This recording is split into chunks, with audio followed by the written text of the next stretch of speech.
Itlog. Gandang umaga, guys. O, sino may gusto ng itlog? Pangkain lang po ito, guys. Pangkain. Pangkain lang po ito ng lola mo.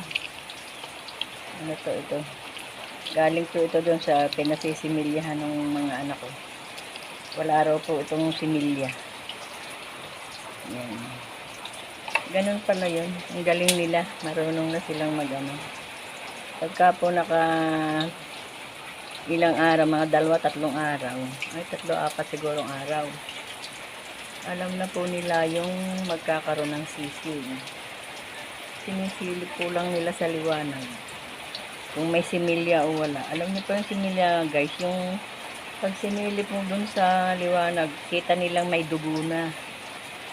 Yun, pag may dugo na, ayun, magiging sisiw yun, guys. Pero pag wala, ayun, yun po yung mabubugok. Yung ginagawang abnormal. Yun po yun, guys. Ayan. Ito, ang dami po uling natira. Ibinigay ko pa nga po yung 6 dun sa aking apo. Nabawasan pa yan ng 6 na piraso. O, ayan. Ano yun? Kumuha si ate sa pitakain niya daw 150. Ano? 150.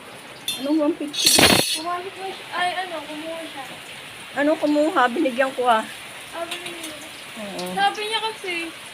Ay, inabot ko dito ah. Kaya nga ito. Oo, yan. Kuha na. Oh, Pangkain nga yan. Pangkain na ilagan na. ayun, suka na rin. Ayun oh. Yung mahanghang na andyan sa boteng maliit. Yan. Ayan. Yung gayaan din. Yan. Yan. Maanghang yan. Ayoko na maanghang.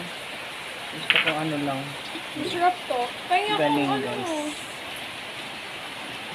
Salamat, guys.